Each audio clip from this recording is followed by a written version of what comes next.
Hoje vamos mergulhar fundo na história de uma das figuras, olha, mais impressionantes da Bíblia, o profeta Isaías. A sua voz, ela atravessou séculos, sabe? E trazia uma mensagem que era ao mesmo tempo de juízo, mas também, e isto é o mais importante, de uma esperança que ia mudar o mundo para sempre. Vamos entender como é que isso acontece. Para começar, pensem nisto por um segundo. Imaginem um país inteiro, um povo que diz que ama a Deus. Eles vão às cerimónias, cantam, fazem as suas orações, só que na prática, no dia a dia, a vida deles é puro egoísmo, injustiça, um descaso total com os mais pobres. Pois bem, foi exatamente este o cenário que Isaías encontrou e foi chamado para confrontar. Então, o nosso roteiro vai ser este. Primeiro, a crise da nação. Depois, como é que Isaías foi chamado. Vamos ver a sua mensagem, que tem duas partes bem distintas. A grande promessa de um Salvador e, no final, porque é que tudo isto continua a ser tão relevante. Vamos lá então mergulhar na crise da nação. O problema todo começa aqui. Isaías aparece num momento em que a religião era só aparência. Os rituais estavam lá, mas o coração, esse não estava. O cenário é o reino de Judá, lá no século VIII a.C. O povo, olha, eles cumpriam os rituais. Havia festas, sacrifícios, tudo certinho na aparência. Mas as ações deles contavam uma história completamente diferente. A sociedade estava, na verdade, afundada em corrupção, em falta de compaixão.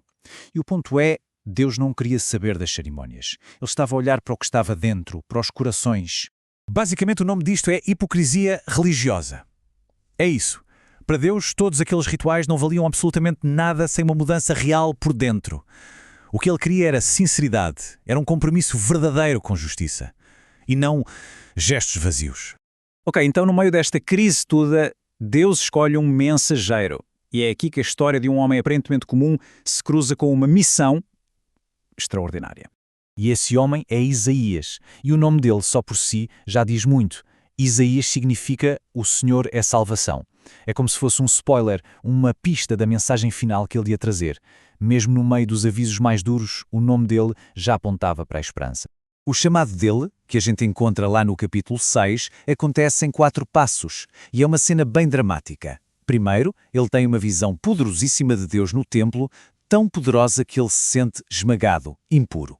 Depois vem a purificação, algo sobrenatural que o prepara para o que vem a seguir. E só aí é que Deus lhe faz a pergunta: a quem enviará? E a resposta de Isaías, bem, tornou-se uma das frases mais famosas e potentes da Bíblia inteira. Eis-me aqui, envia-me a mim. Pensem nisso, sem hesitar. Uma entrega total. Este é, sem dúvida, o ponto de viragem na vida dele. E claro, em toda a história que ele vai contar. Certo. Agora, a mensagem que Isaías tinha para entregar não era, digamos, linear. Tinha duas partes muito claras, quase como duas faces da mesma moeda. E isso reflete-se perfeitamente na forma como o livro dele está organizado. O livro de Isaías é basicamente dividido ao meio. Os primeiros 39 capítulos são um aviso sério. O foco é no juízo, nas consequências da injustiça do povo. É um grande alerta. Mas depois, a partir do capítulo 40, o tom muda, da água para o vinho. A mensagem vira consolo, vira esperança, com os olhos postos num futuro de restauração e salvação. E olhem só esta promessa que aparece logo no início. Ainda que os vossos pecados sejam como a escarlata, eles se tornarão brancos como a neve. Isto é incrível porque mostra que mesmo no meio de todos os avisos de juízo, a porta para o perdão, ela nunca esteve fechada. O objetivo final de Deus nunca foi destruir, era sempre restaurar. A misericórdia estava sempre ali, na mesa. E é justamente essa promessa de restauração que nos leva à parte mais famosa do trabalho de Isaías. É por isto que ele ficou conhecido, até hoje, como o profeta messiânico. Isaías não fala de um salvador de forma genérica, sabe? Pelo contrário, ele dá títulos, nomes específicos que descrevem quem essa pessoa seria e o que ela faria. Emanuel, que significa Deus conosco, Príncipe da Paz, o servo sofredor e até renovo de Jessé, mostrando a sua linhagem real. Cada um destes títulos é como uma peça de um grande quebra-cabeças que ele estava a montar. E aqui vem o ponto central. Passam-se centenas de anos e os escritores do Novo Testamento olham para a vida de Jesus e dizem: esperem aí, isto é exatamente o que Isaías disse. É impressionante.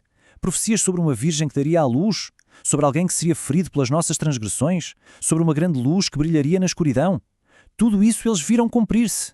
A precisão é espantosa. Ok, mas por que é que um livro com quase 3.000 anos ainda é tão importante? Qual é a relevância disto tudo? Vamos conectar os pontos. A verdade é que o livro de Isaías funciona como uma ponte crucial que liga as promessas do Antigo Testamento aos acontecimentos do Novo. Sem ele, a história ficaria com um buraco, a ligação não seria tão óbvia. Ele, basicamente, prepara o terreno para tudo o que vem a seguir na história da salvação. E a prova disso é muito simples.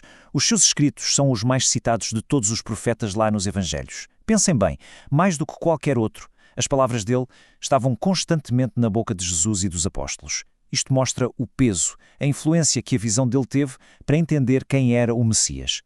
E isto leva-nos a uma última reflexão. Uma mensagem com quase 2700 anos, que fala sobre justiça e a esperança. O que é que ela tem para nos dizer hoje? Num mundo que, sejamos sinceros, ainda luta tanto com a injustiça e precisa desesperadamente de esperança, o que podemos aprender com um profeta que falou da santidade de Deus, da importância de um coração sincero e da promessa de um Salvador que traz luzes à escuridão?